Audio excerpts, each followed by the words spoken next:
सुप्रभात प्यारे बच्चों, कैसे हैं आप सभी। मुझे आशा है कि आप सभी बहुत अच्छे होंगे और तैयार होंगे एक नए पाठ को पढ़ने के लिए। तो चलिए आइए शुरू करते हैं आज की कक्षा और आज हम पढ़ेंगे पाठ 16 जिसका नाम है अपठित गद्यांश यानी कि बच्चों अनसीन पैसेज। चलिए शुरू कर लेते हैं। देखो, ऐसा गद्यांश जिसे पहले ना पढ़ा गया हो अपठित गद्यांश कहलाता है। अपठित गद्यांश किसी भी कहानी, लेख, निबंध आदि का अंश हो सकता है। अपठित गद्यांश द्वारा छात्रों में किसी भी चीज को पढ़कर समझ पैदा करने के कौशल का विकास किया जाता है। समझ गए बच्चों। तो यानी कि आपकी पुस्तक में जैसे कि आप जो पढ़ते हैं लेकिन उनसे भी हटकर जो कि आपने ना पढ़ा गया हो वैसा आपकी परीक्षा में पूछ लिया जाता है।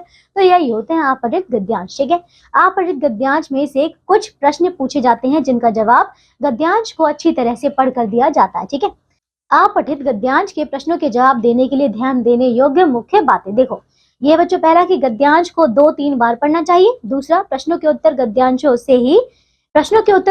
से ही होने चाहिए और उत्तर छोटे व स्पष्ट शब्दों में होने चाहिए। और बच्चों आखिरी है, शीर्षक छोटा होना चाहिए। ठीक है, ये 4 मुख्य बातें हैं।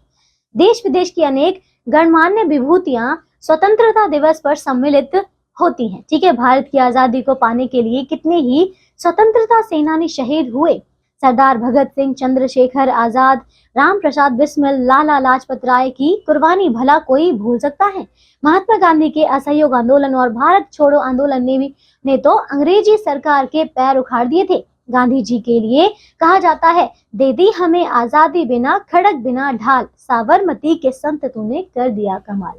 तो समझ आए बच्चों, यहाँ पे एक छोटा सा गद्यांश ही है ये। ठीक है, आइए अब इसमें हमें कुछ प्रश्न पूछे जा रहे हैं, चलिए निकलेंगे।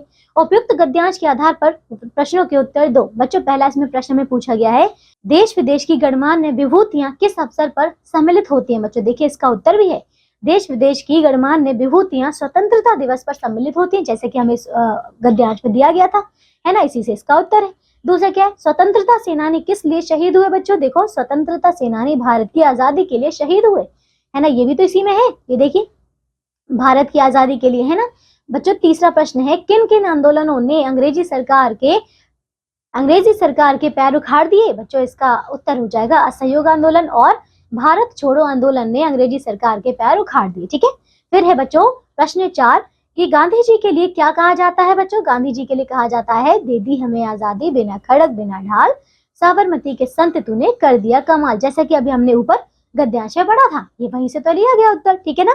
अच्छा, अब प्रश्न 5वां है, गद्यांश का उपयुक्त शीर्षक क्या होना चाहिए। बच्चों यहाँ पे क्योंकि ये हमारी स्वतंत्रता से जुड़ा हुआ है, ठीक है, तो हम गद्यांश का उपयुक्त शीर्षक भारत की स्वतंत्रता दे सकते हैं। ठीक है, समझ गए। इसके अलावा भी आपको जो पसंद आए बहुत ही अच्छा शीर्षक आप दे सकते हैं। ठीक है, तो ये था बच्चों हमारा पाठ। इसमें हमने एक तो अपठित गद्यांश कर लिया है, लेकिन अब आप बाकी के जो आपके अभ्यास में दिए गए हैं इन्हें खुद से करने का प्रयास करिएगा। ठीक है, तो आज के लिए सिर्फ इतना ही। अब हम मिलेंगे अगली कक्षा में एक नए पाठ के साथ। तब तक के लिए आप इन्हें पूरा कीजिए, अपना ध्यान रखिए और स्वस्थ रहिए। बाय।